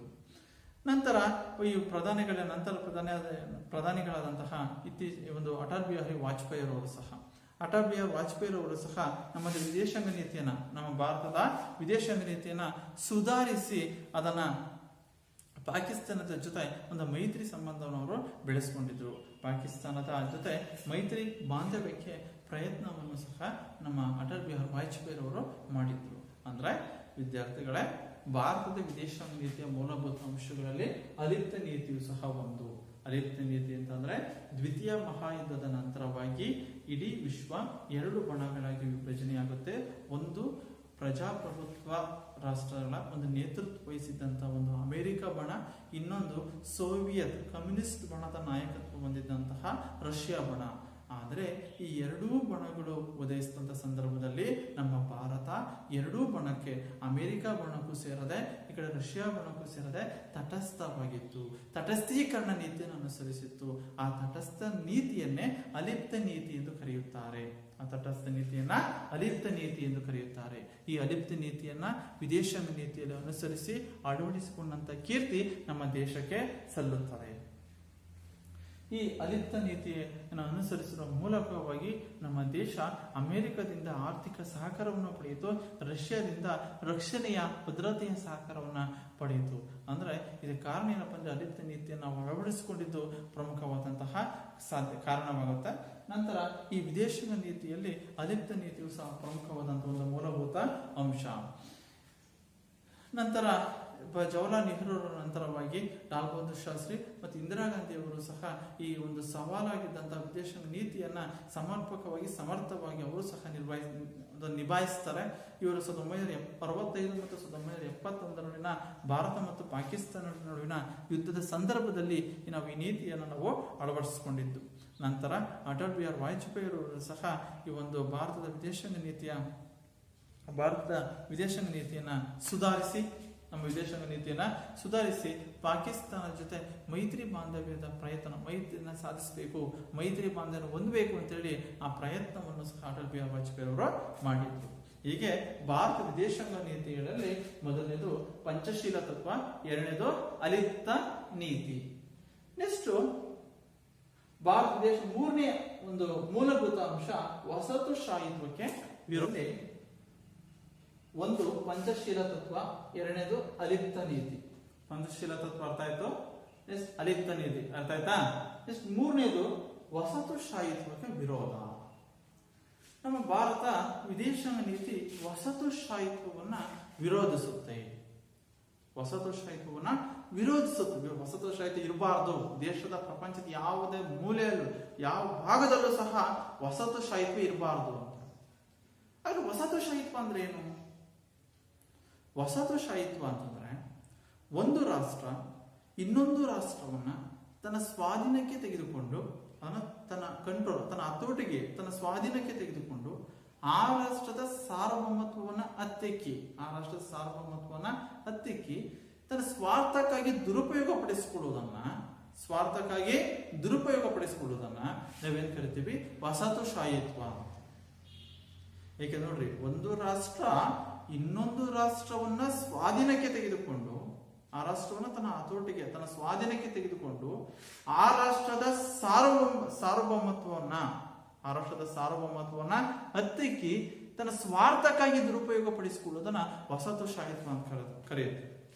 ಈ ವಸಾಹತುಶಾಹಿತ್ವವನ್ನ ನಮ್ಮ ಭಾರತ ಬಹಳ ಕಟುವಾಗಿ ಟೀಕಿಸುತ್ತೆ. ವಸಾಹತುಶಾಹಿತ್ವ ಇರಬಾರ್ದು, ಬಹಳ ಪ್ರಬಲವಾಗಿ ಪರಿಣಾಮಕಾರಿಯಾಗಿ ವಿರೋಧಿಸುತ್ತೆ. ಪ್ರಪಂಚದ ಯಾವುದೇ ಮೂಲೆಯಲ್ಲೂ ಯಾವ ಭಾಗದಲ್ಲೂ ಸಹ ವಸಾಹತುಶಾಹಿತ್ವ ಇರಬಾರ್ದು ಅಂತ ಹೇಳುತ್ತೆ. ಅಷ್ಟೇ ಅಲ್ಲ, ಈ ವಸಾಹತುಶಾಹಿತ್ವ ಇರಬಾರ್ದು ಅಂತೇಳಿ 1945 ಮತ್ತು 55 ಸಂದರ್ಭದಲ್ಲಿ ನಡೆದಂತಹ ಒಂದು ಏಷ್ಯಾ ರಾಷ್ಟ್ರಗಳ ಸಮ್ಮೇಳನ ದೆಹಲಿ ಮತ್ತು ಬಾಂಡೂಗ್ನಲ್ಲಿ ನಡೆದಂತಹ ಏಷ್ಯಾ ರಾಷ್ಟ್ರಗಳ ಸಮ್ಮೇಳನ. ಏಷ್ಯಾ ರಾಷ್ಟ್ರಗಳ ಒಂದು ಸಮ್ಮೇಳನದಲ್ಲಿ, ದೆಹಲಿ ಮತ್ತು ಬಾಂಡೂಗ್ನಲ್ಲಿ ಜರುಗಿದಂತಹ ಏಷ್ಯಾ ರಾಷ್ಟ್ರಗಳ ಸಮ್ಮೇಳನದಲ್ಲಿ ಇದನ್ನು ಪ್ರಬಲವಾಗಿ ಕಟುವಾಗಿ ಟೀಕಿಸುತ್ತೆ. ಏನಂತ? ವಸಾಹತುಶಾಹಿತ್ವವನ್ನ ಪ್ರಬಲವಾಗಿ ವಿರೋಧಿಸುತ್ತೆ. ವಸಾಹತುಶಾಹಿತ್ವ ಇರಬಾರದು ಅಂತೇಳಿ ಬಹಳ ಪರಿಣಾಮಕಾರಿಗೆ ಪ್ರಬಲವಾಗಿ ನಮ್ಮ ದೇಶ ವಿರೋಧಿಸುತ್ತೆ. ಸಾರ್ವಭೌಮ ರಾಷ್ಟ್ರತೆ, ಯಾಕೆಂದ್ರೆ ನಾವು ಹೇಳಿದ್ವಿ, ಯಾವೊಂದು ರಾಷ್ಟ್ರ ಇನ್ನೊಂದು ರಾಷ್ಟ್ರವನ್ನ ತನ್ನ ಸ್ವಾಧೀನಕ್ಕೆ ತೆಗೆದುಕೊಂಡು ಆ ರಾಷ್ಟ್ರದ ಸಾರ್ವಭೌಮತ್ವವನ್ನು ಹತ್ತಿಕ್ಬೇಕು. ಯಾಕೆಂದ್ರೆ ಯಾವ ರಾಷ್ಟ್ರ ಸಾರ್ವಭೌಮ ರಾಷ್ಟ್ರ ಅಂತ ಕರಿತೀವಿ ಅಂದಾಗ, ಒಂದು ರಾಷ್ಟ್ರ ಆಂತರಿಕವಾಗಿ ಆಗಲಿ ಅಥವಾ ಬಾಹ್ಯವಾಗಿ ಆಗಲಿ ಯಾವ ರಾಷ್ಟ್ರಕ್ಕೂ ಅಧೀನವಾಗಿರದೆ ಸ್ವತಂತ್ರವಾಗಿದ್ರೆ, ಆಂತರಿಕವಾಗಿ ಅಥವಾ ಬಾಹ್ಯವಾಗಿ ಯಾವ ರಾಷ್ಟ್ರಕ್ಕೂ ಅಧೀನವಾಗಿರದೆ ಸ್ವತಂತ್ರವಾಗಿದ್ರೆ ಆ ರಾಷ್ಟ್ರವನ್ನು ಸಾರ್ವಭೌಮ ರಾಷ್ಟ್ರ ಅಂತ ಕರಿತೀವಿ. ಹಾಗಾದ್ರೆ ಇಲ್ಲಿ ವಸಾಹತುಶಾಹಿತ್ವಕ್ಕೆ ಯಾಕೆ ವಸಾಹತುಶಾಹಿತ್ವ ವಿರೋಧಿಸ್ತಾ ಇತ್ತು ಅಂದಾಗ, ಕೆಲವು ರಾಷ್ಟ್ರಗಳೇನ್ ಮಾಡ್ತವೆ, ತಮ್ಮ ಸ್ವಾರ್ಥಕ್ಕೋಸ್ಕರವಾಗಿ ಇನ್ನೊಂದು ರಾಷ್ಟ್ರವನ್ನ ಹತೋಟಿಗೆ ತೆಗೆದುಕೊಂಡು ಆ ರಾಷ್ಟ್ರದ ಸ್ವಾತಂತ್ರ್ಯವನ್ನೇ ಹತ್ತಿಕ್ಬಿಟ್ಟು ಆ ರಾಷ್ಟ್ರದಲ್ಲಿರುವ ಸಂಪನ್ಮೂಲಗಳನ್ನ, ಆ ರಾಷ್ಟ್ರದಲ್ಲಿರುವ ಸಂಪತ್ತನ್ನ ದೋಚುವ ಕೆಲಸವನ್ನ ಮಾಡ್ತಾರೆ. ಅದನ್ನ ಸಂಪೂರ್ಣ ತನ್ನ ಹತೋಟಿಗೆ ತೆಗೆದುಕೊಂಡು ತಾವು ಶ್ರೀಮಂತರಾಗಬೇಕು, ತಾವು ಹೆಚ್ಚು ಅಭಿವೃದ್ಧಿಯನ್ನು ಸಾಧಿಸಬೇಕು ಅಂತ ಪ್ರಯತ್ನಿಸ್ತಾರೆ. ಅದಕ್ಕೋಸ್ಕರವಾಗಿ ಈ ವಸಾಹತುಶಾಹಿತ್ವವನ್ನ ನಮ್ಮ ಭಾರತ ಪ್ರಬಲವಾಗಿ ವಿರೋಧಿಸುತ್ತೆ. ದೆಹಲಿ ಮತ್ತು ಬಾಂಡೂಗ್ನಲ್ಲಿ ಜರುಗಿದಂತಹ ಏಷ್ಯಾ ರಾಷ್ಟ್ರಗಳ ಸಮ್ಮೇಳನದಲ್ಲಿ ನಮ್ಮ ಭಾರತ ವಸಾಹತುಶಾಹಿತ್ವವನ್ನು ಪ್ರಬಲವಾಗಿ ಪ್ರಪಂಚದ ಯಾವುದೇ ಮೂಲೆಯಲ್ಲೂ, ಪ್ರಪಂಚದ ಯಾವುದೇ ಭಾಗದಲ್ಲೂ ಸಹ ವಸಾಹತುಶಾಹಿತ್ವ ಇರಬಾರದು ಅಂತೇಳಿ ನಮ್ಮ ದೇಶ ಹೇಳ್ತದೆ. ನಮ್ಮ ಭಾರತ ವಿದೇಶಾಂಗ ನೀತಿಯಲ್ಲಿ ನಾವು ಹೇಳ್ತೀವಿ, ನಮ್ಮ ಭಾರತ ವಿದೇಶಾಂಗ ನೀತಿ ವಸಾಹತುಶಾಹಿತ್ವವನ್ನ ವಿರೋಧಿಸುತ್ತೆ. ವಿದ್ಯಾರ್ಥಿಗಳೇ, ನಮ್ಮ ಭಾರತದ ವಿದೇಶಾಂಗ ನೀತಿ, ನಿಮ್ಮ ಭಾರತದ ವಿದೇಶಾಂಗ ನೀತಿ, ನಿಮ್ಮ ರಾಜ್ಯಶಾಸ್ತ್ರ ವಿಭಾಗದ 2ನೇ ಪಾಠ ಭಾರತದ ವಿದೇಶಾಂಗ ನೀತಿ. ಈ ಭಾರತ ವಿದೇಶಾಂಗ ನೀತಿಯ ಪಾಠದಲ್ಲಿ ನಾವು ಕಲಿಯುವಂತ ಕಲಿಕಾಂಶಗಳಲ್ಲಿ ಮೊದಲನೇದು ವಿದೇಶಾಂಗ ನೀತಿಯ ಸ್ವರೂಪ. ಯಾಕೆಂದಾಗ ನಾವು ವಿದೇಶಾಂಗ ನೀತಿ ಯಾಕೆ ಹೊಂದಬೇಕು ಅಂತಂದ್ರೆ, ಒಬ್ಬ ವ್ಯಕ್ತಿ ಏಕಾಂಗಿಯಾಗಿರಲು ಸಾಧ್ಯವಿಲ್ಲವೋ ಅದೇ ರೀತಿ ಇಡೀ ಅಂತಾರಾಷ್ಟ್ರೀಯ ಮಟ್ಟದಲ್ಲಿ ಒಂದು ದೇಶ ಏಕಾಂಗಿಯಾಗಿರಲು ಸಾಧ್ಯವಿಲ್ಲ. ಒಂದು ವಿಷಯಕ್ಕೆ ಸಂಬಂಧಪಟ್ಟಂತೆ ಅದು ಇನ್ನೊಂದು ದೇಶವನ್ನು ಅವಲಂಬಿಸಬೇಕಾಗೋದು ಬಹಳ ಅವಶ್ಯಕ, ಅನಿವಾರ್ಯವೂ ಸಹ ಹೌದು. ಆದ್ದರಿಂದ ವಿದೇಶಾಂಗ ನೀತಿಯನ್ನು ಹೊಂದುವುದು ಬಹಳ ಅವಶ್ಯಕವಾಗಿರುತ್ತೆ. ಆದ್ರೆ ವಿದೇಶಾಂಗ ನೀತಿಯ ಅರ್ಥ ಅಂದ್ರೆ ಏನು? ವಿದೇಶಾಂಗ ನೀತಿ ಅಂದ್ರೆ ಏನು ಅಂದ್ರೆ, ಒಂದು ರಾಷ್ಟ್ರ ಇನ್ನೊಂದು ರಾಷ್ಟ್ರದೊಂದಿಗೆ ವ್ಯವಹರಿಸುವಾಗ ಅನುಸರಿಸುವ ನೀತಿಯನ್ನೇ, ಒಂದು ರಾಷ್ಟ್ರ ಇನ್ನೊಂದು ರಾಷ್ಟ್ರದೊಂದಿಗೆ ವ್ಯವಹರಿಸುವಾಗ ಅನುಸರಿಸುವ ನೀತಿಯನ್ನೇ ವಿದೇಶಾಂಗ ನೀತಿ ಎಂದು ಕರೆಯುತ್ತೇವೆ. ವಿದೇಶಾಂಗ ನೀತಿಯನ್ನು ಕರಿತೀವಿ. ಇನ್ನು ಸಾರ್ವಭೌಮ ರಾಷ್ಟ್ರ ಅಂತಂದಾಗ, ಯಾವ ರಾಷ್ಟ್ರ ಆಂತರಿಕವಾಗಿ ಆಗಲಿ ಬಾಹ್ಯವಾಗಿ ಆಗಲಿ ಅಧೀನವಾಗಿರೋದು, ಇನ್ನೊಂದು ರಾಷ್ಟ್ರಕ್ಕೆ ಅಧೀನವಾಗಿರೋದು, ಸ್ವತಂತ್ರವಾಗಿದ್ರೆ ಆ ರಾಷ್ಟ್ರವನ್ನ ಸಾರ್ವಭೌಮ ರಾಷ್ಟ್ರ ಅಂತ ಕರಿತೀವಿ. ನಮ್ಮ ಭಾರತ 1947 ಆಗಸ್ಟ್ 15 ನಂತರವಾಗಿ ಸ್ವಾತಂತ್ರ್ಯವನ್ನು, ಯಾಕೆಂದ್ರೆ ಬ್ರಿಟಿಷರಿಂದ ಮುಕ್ತಿಯನ್ನು ಪಡೆದುಕೊಂಡು ನಾವು ಸ್ವಾತಂತ್ರ್ಯವನ್ನು ಪಡೆಯುತ್ತೀವಿ. ನಾವು ಯಾವ ರಾಷ್ಟ್ರಕ್ಕೂ ಅಧೀನವಾಗಿರದೆ ಸಾರ್ವಭೌಮ ರಾಷ್ಟ್ರ ನಮ್ಮ ಭಾರತ. ನಂತರ ತನ್ನದೇ ಆದ ವಿದೇಶಾಂಗ ನೀತಿಯನ್ನ ಇದು ರೂಪಿಸಿ ಅಳವಡಿಸಿಕೊಂಡಿದೆ.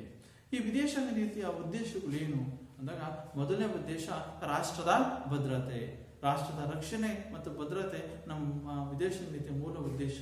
ಎರಡನೇದು ಆರ್ಥಿಕ ಸಂವರ್ಧನೆ, ಆರ್ಥಿಕವಾಗಿ ನಾವು ಬಲವರ್ಧನೆ ಆಗಬೇಕು, ಆರ್ಥಿಕ ಅಭಿವೃದ್ಧಿಯನ್ನು ಸಾಧಿಸುವುದು ಮೂಲ ಉದ್ದೇಶವನ್ನ ಹೊಂದಿತ್ತು ವಿದೇಶಾಂಗ ನೀತಿ.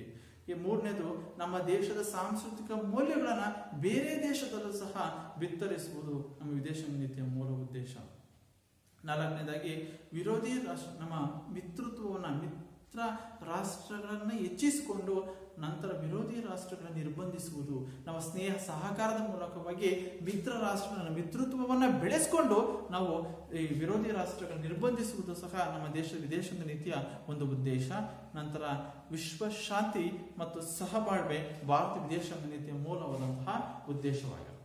ನಮ್ಮ ಭಾರತ ಪ್ರಧಾನಿಯಾದಂತಹ ನಮ್ಮ ಜವಾಹರ್ಲಾಲ್ ನೆಹರೂರವರು ಸೆಪ್ಟೆಂಬರ್ 7, 1946ರಲ್ಲಿ ಒಂದು ರೇಡಿಯೋ ಭಾಷಣದ ಮೂಲಕವಾಗಿ ಭಾರತದ ವಿದೇಶಾಂಗ ನೀತಿಯ ರೂಪರೇಷೆಗಳ ಬಗ್ಗೆ ಒಂದು ವಿಸ್ತಾರವಾದಂತಹ ಮಾಹಿತಿಯನ್ನ ವಿವರವಾಗಿ ಈ ಭಾರತ ವಿದೇಶಾಂಗ ನೀತಿ ರೂಪರೇಷೆಗಳ ಬಗ್ಗೆ ವಿವರಿಸ್ತಾರೆ. ನಂತರ ಈ ಭಾರತದ ವಿದೇಶಾಂಗ ನೀತಿಗೆ ಸಂಬಂಧಪಟ್ಟಂತೆ ಭಾರತದ ಪ್ರಧಾನಮಂತ್ರಿಯಾದಂತಹ ಜವಾಹರ್ಲಾಲ್ ನೆಹರೂರವರು ಭಾರತದ ವಿದೇಶಾಂಗ ನೀತಿಯನ್ನ ಪರಿಣಾಮಕಾರಿಯಾಗಿ ಜಾರಿಗೆ ತರಬೇಕು. ಪ್ರತಿಯೊಂದು ರಾಷ್ಟ್ರವೂ ಸಹ ತನ್ನದೇ ಆದ ನೀತಿಯನ್ನು ಅನುಸರಿಸುವಾಗ ನಮ್ಮ ಭಾರತ ವಿದೇಶಾಂಗ ನೀತಿಯ ಮೇಲೆ ಅನೇಕ ಅಂಶಗಳು ಸಹ ಪ್ರಭಾವ ಬೀರ್ತವೆ. ಭಾರತ ವಿದೇಶಾಂಗ ನೀತಿಯ ಮೇಲೆ ಅನೇಕ ಅಂಶಗಳು ಸಹ ಪ್ರಭಾವ ಬೀರ್ತವೆ. ಆ ಭಾರತ ವಿದೇಶಾಂಗ ನೀತಿ ಮೇಲೆ ಪ್ರಭಾವ ಬೀರುವ ಅಂಶಗಳು ಯಾವ ಬಂದಾಗ ಒಂದು ಆರ್ಥಿಕ ಪರಿಸ್ಥಿತಿ ಹೇಳ್ತೀವಿ, ರಾಷ್ಟ್ರದ ರಕ್ಷಣಾ ಪರಿಸ್ಥಿತಿ ಹೇಳ್ತೀವಿ, ಆರ್ಥಿಕ ಪರಿಸ್ಥಿತಿ, ರಾಜಕೀಯ ಪರಿಸ್ಥಿತಿ, ಭೌಗೋಳಿಕ ಅಂಶಗಳು, ರಾಷ್ಟ್ರೀಯ ಹಿತಾಸಕ್ತಿ, ಭೌಗೋಳಿಕ ಅಂಶಗಳು, ರಾಷ್ಟ್ರೀಯ ಹಿತಾಸಕ್ತಿ ಮತ್ತು ಅಂತಾರಾಷ್ಟ್ರೀಯ ಪರಿಸರ ಇವೆಲ್ಲವೂ ಸಹ ಭಾರತ ವಿದೇಶಾಂಗ ನೀತಿಯ ಮೇಲೆ ಪ್ರಭಾವ ಬೀರುವಂತಹ ಅಂಶಗಳು. ಜವಾಹರ್ಲಾಲ್ ನೆಹರು ಅವರು ಪ್ರಧಾನಮಂತ್ರಿ ಆದಂತಹ ಸಂದರ್ಭದಲ್ಲಿ ಆ ವಿದೇಶಾಂಗ ಖಾತೆಯನ್ನ ಸಮರ್ಪಕವಾಗಿ ನಿರ್ವಹಿಸ್ತಾರೆ. ಅದಕ್ಕೆ ಆ ಸಮರ್ಪಕವಾಗಿ ವಿದೇಶಾಂಗ ಖಾತೆ ನಿರ್ವಹಿಸಿದ್ರಿಂದ ಈ ಭಾರತ ವಿದೇಶಾಂಗ ನೀತಿಯನ್ನ ನೆಹರೂರವರ ವಿದೇಶಾಂಗ ನೀತಿ ಅಂತ ಕರಿತೀವಿ. ನೆಹರೂರವರ ವಿದೇಶಾಂಗ ನೀತಿ. ಇನ್ನ ಭಾರತ ವಿದೇಶಾಂಗ ನೀತಿಯ ಅರ್ಥ, ಉದ್ದೇಶ, ಮೂಲಭೂತ ಅಂಶಗಳು ಅಂದಾಗ ಭಾರತ ವಿದೇಶಾಂಗ ನೀತಿ ಈ 5 ಮೂಲಭೂತ ಅಂಶಗಳನ್ನು ಹೊಂದಿದೆ. ಒಂದು ಪಂಚಶೀಲ ತತ್ವ, ಅಲಿಪ್ತ ನೀತಿ, ವಸಾಹತುಶಾಹಿತ್ವಕ್ಕೆ ವಿರೋಧ, ವರ್ಣಭೇದ ನೀತಿಗೆ ವಿರೋಧ ಮತ್ತು ನಿಶಸ್ತ್ರೀಕರಣ. ಮೊದಲನೇದ ಪಂಚಶೀಲ ತತ್ವಗಳು. ನಾವು ಇಂದಿನ ತರಗತಿಯಲ್ಲಿ 2 ತಿಳ್ಕೊಂಡು, ಒಂದು ಪಂಚಶೀಲ ತತ್ವ, ಎರಡನೇದು 3. ಒಂದು ಪಂಚಶೀಲ ತತ್ವ, ಅಲಿಪ್ತ ನೀತಿ, ವಸಾಹತುಶಾಹಿತ್ವಕ್ಕೆ ವಿರೋಧ. ಪಂಚಶೀಲ ತತ್ವಗಳು ಅಂತಂದ್ರೆ ಭಾರತ ಮತ್ತು ಚೀನಾ 1954 ಜೂನ್ ತಿಂಗಳಿನಲ್ಲಿ ಅಂತಾರಾಷ್ಟ್ರೀಯ ಸಂಬಂಧದ ವೃದ್ಧಿಗಾಗಿ 5 ತತ್ವಗಳನ್ನು ಅಳವಡಿಸಿಕೊಂಡು ತರಗತಿಯಲ್ಲಿ ವಿದೇಶಾಂಗ ನೀತಿಯ ಸ್ವರೂಪ, ವಿದೇಶಾಂಗ ನೀತಿಯ ಅರ್ಥ, ವಿದೇಶಾಂಗ ನೀತಿಯ ಉದ್ದೇಶಗಳು ಮತ್ತು ವಿದೇಶಾಂಗ ನೀತಿಯ ಮೂಲಭೂತ ಅಂಶಗಳು. ಆ ಮೂಲಭೂತ ಅಂಶಗಳಲ್ಲಿ 5 ಮೂಲಭೂತ ಅಂಶಗಳು ಬರ್ತವೆ. ಅದರಲ್ಲಿ ನಾವು ಪಂಚಶೀಲ ತತ್ವಗಳು, 5 ಪಂಚಶೀಲ ತತ್ವ, ಭಾರತ ಮತ್ತು ಚೀನಾ ರಾಷ್ಟ್ರಗಳ ಅಂತಾರಾಷ್ಟ್ರೀಯ ಸಂಬಂಧದ ವೃದ್ಧಿಗಾಗಿ ರೂಪಿಸಿಕೊಂಡಂತ 5 ತತ್ವಗಳು, 5 ಪಂಚಶೀಲ ತತ್ವಗಳನ್ನ ತಿಳ್ಕೊಂಡು, ನಂತರ ಅಲಿಪ್ತ ನೀತಿ ಅಂದ್ರೆ ಏನು ತಿಳ್ಕೊಂಡು, ನಂತರ ವಸಾಹತುಶಾಹಿತ್ವಕ್ಕೆ ವಿರೋಧ, ಈ 3 ಮೂಲಭೂತ ಅಂಶಗಳ ಬಗ್ಗೆ ನಾವು ಇಂದಿನ ತರಗತಿಯಲ್ಲಿ ತಿಳ್ಕೊಂಡಿದ್ದೀವಿ. ಇಲ್ಲಿಗೆ ಈ ನಮ್ಮ ವಿದೇಶಾಂಗ ನೀತಿಯ ಪಾಠದಲ್ಲಿ ವಿದೇಶಾಂಗ ನೀತಿಯ ಮೂಲಭೂತ ಅಂಶಗಳ ಬಗ್ಗೆ ತಿಳ್ಕೊಂಡು